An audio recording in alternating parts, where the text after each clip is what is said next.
so much, ladies and gentlemen. Thank you for choosing to spend part of your afternoon with me today. My name is Daniel Watts, and I have a really fun and diverse program picked out for you today. And the overarching thing that I have is that I want you to be aware that I designed this program, and I chose every single piece specifically with the student in mind. And as we go through the program, I'll briefly discuss why I chose that piece and its practical application again for the student. That first piece was by Leonard Bernstein, and it was entitled Elegy for Mippy 2. Mippy was the dog of Leonard Bernstein's brother named Birdie. So Leonard Bernstein, brother Birdie, dog Mippy. Here's the song for that. So it's obviously in the jazz style, and one of the inherent challenges performing this is working on the consistency of that pulse. What's really interesting is that when we perform, we try and make sure that we don't tap our foot.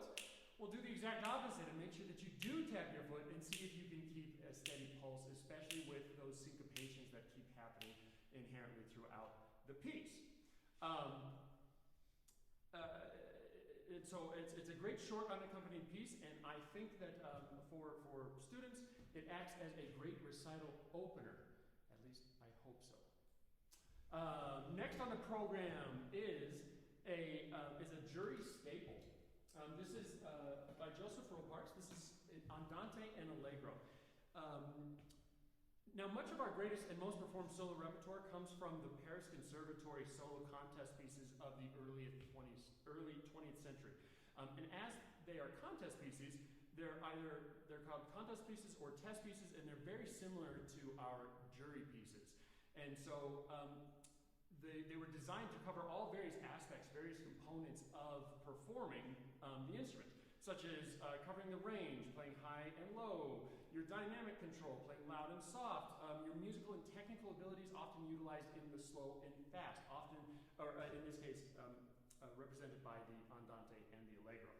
This piece in particular is one of my favorites to give an earlier developing student, especially when the concepts, especially some of the concepts that we talked about earlier today, are somewhat new, such as the harmonic language. When you're starting to learn your scales and arpeggios, this is a great piece for practical application. What scale are you playing? What arpeggio are you playing? Another thing that could be new to them is utilizing the air spectrum. When are you supposed to use that glissed air? When are you supposed to use those individual air bits? Similarly, this might be the first time that you've ever worked with a collaborative pianist, right? And so this is a good, relatively simple piece as an introduction to learning how to put those two pieces together. You learn how to cue, learn how to listen for rhythmic and pitch integrity, learn how to move together, learn how to lead, and how to be a soloist. And speaking of which, will you help me welcome to the stage the incomparable Dr. Ji-Won Han to be my guest.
The Fantasy by Stojowski is a personal favorite of mine and has been on my to perform list for quite a while now, and I'm excited that I get to share it with you today. The Fantasy is another Paris Conservatory piece utilizing similar parameters, dynamic, range, all of that kind of stuff, fast, slow, but this one is for a much more mature musician. Where I would give the Ropartz to a freshman or a sophomore level student, this one is going to be closer to a senior or a graduate level student. And that's because the harmonic language is inherently much more intricate in this one. It also uses a lot more rhythmic variety. Oftentimes we're altering regularly between duple and compound rhythms. The piece you need to have a good idea of phrasing, which means that you're going to have to come up with a very specific breathing plan. There are regular pulse changes and opportunities for espressivo rubato, which also requires you to have a very solid understanding of the music and how it fits in the duet with the piano.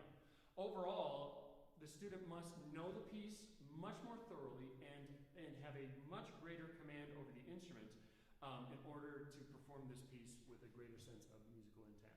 So both of these, again, are Paris Conservatory pieces.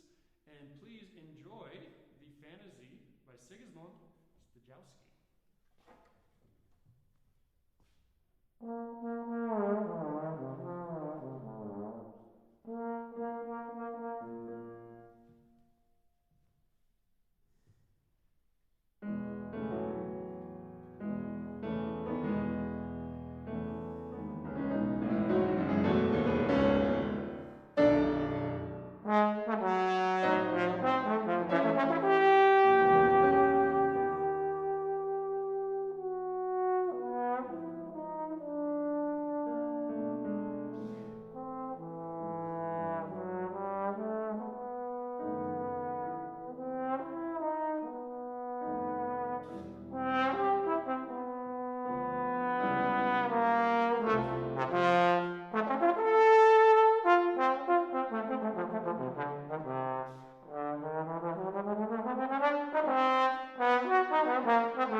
task my students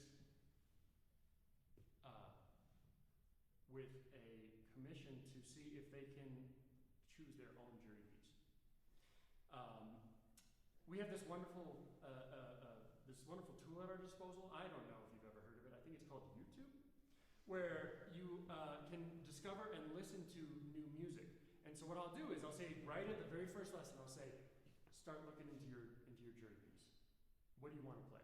And the good idea is you can have no idea where you want to start, but you type in and you say trombone solo, click, and just see what pops up.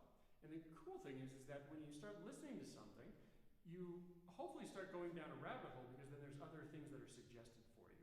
And now I certainly can guide the student by suggesting a piece or two. It's like, okay, well, start with this, then go from there and see what it is that you find.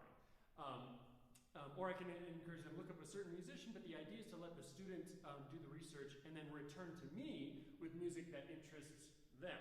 And so this tells me a lot of information about that student, about what type of music that they're really excited, because each one of the students is completely different and has different tastes and different things. And if I can cultivate that musical curiosity and excitement, I would like to. I'd like to continue to invest in that so that they keep going. And we've all been there, right? We've all been there where we were playing a jury piece that we're just like, oh, I hate this piece, right? And the problem is that when you play a piece that you're not excited about, you play like you're not excited about it. So whenever we start, I try and get the students to choose a piece. And sometimes a student will come to me and they'll say, ooh, I want to play this. And it can be a piece that is way too hard. And the answer is not no, it's not yet. Not yet. What if we do this? What about this piece that's similar to that? And then hopefully, because even that not yet piece, ooh, let's put that in the back of the mind so that someday we can be working towards that. How cool would that be if in a couple years we get to perform that piece that right now is too difficult, but if we work hard enough, we can get it. And so when the student chooses a solo, let's say that is an appropriate level for them, and I personally don't know it, if I haven't learned it, if I haven't practiced it, if I haven't performed it, I will learn the piece as well. I will learn and I will practice the piece alongside the student. So that way, when they come back in lessons, I have a really clear, thorough picture on how best to guide the student. So such is the case for this next piece that I'm going to perform. This is called Cappricio by Verhelst, and this was chosen last spring by my bass trombone student.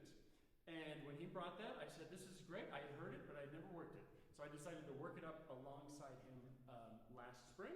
And so I hope you enjoy Verhelst's Cappricio.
one final piece for you today.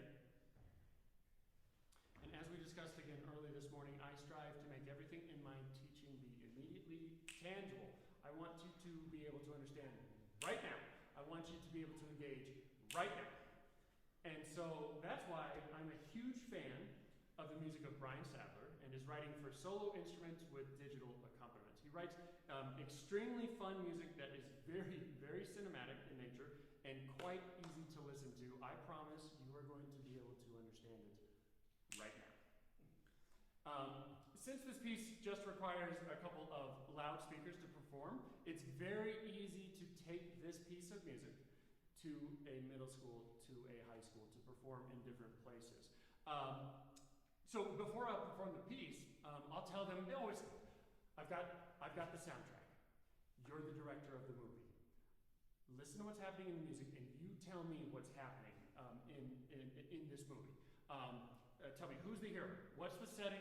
What's the conflict? How does it end? And so I'll invite them to prepare their mind before they start hearing the music to be engaged before I've even started. And then I'll perform, and then afterwards I'll ask them what their story was about specifically, and it's always super fun, especially for the younger students. They'll just keep going and start telling me about this whole thing. It's great them getting to use their imaginations. I'll ask them specifically about about what they saw, or just generally, what are some of their feelings generally, and then from their answers, it opens the discussion. It gives me an opportunity to explain why they thought that, musically speaking, right? It's like what was it in the music that made them think that? So for young students, I'll get an answer like, oh, it sounded like Batman driving real fast in the Batmobile. I go, I heard that too. In fact, I think that we heard that together because did you hear those really loud, low brass sustained, wah, and then on top the strings were going, jump, bum, bum, bum, bum, bum, bum, bum, bum. Maybe that's what the composer did musically for you to create that picture in your mind. Or for older students, maybe I'll get, they'll say something to me like, in this section, I got a real sense of hopelessness and despair. And it's like, okay, well, how did the composer convey that? Is it perhaps maybe what you're hearing is the main theme moved from a major key into a minor theme, now played at half tempo, pianissimo, completely slurred, utilizing a fully diminished arpeggio, emphasizing the tritone. We can get real specific, real fast, right? And so it's an opportunity to continue that conversation with the students. So 2 years ago, I collaborated with Brian Sadler. I've recorded a lot of his stuff. Again, I'm a huge fan of his material. And this is the first solo that was ever specifically written for me. It's entitled Battle Rhythm. And as a quick disclaimer before I perform, the soundtrack to the movie that you're going to be directing in your own minds, this movie is PG-13. PG-13. And as the title suggests, it does utilize wartime sounds such as explosions and gunfire. But don't worry, I do also have a PG version that I do take to middle schools and high schools. But for today, I think we're going to play the full PG-13 version. After the performance, I really, truly look forward to hearing the plot of your movies to this soundtrack. Please enjoy Battle Rhythm by Brian Sadler.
Tell me your stories later. Seriously.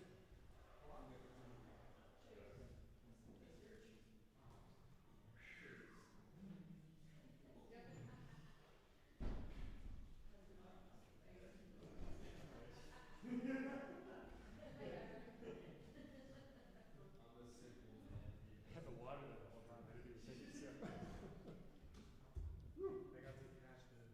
the back half of So after all the chops were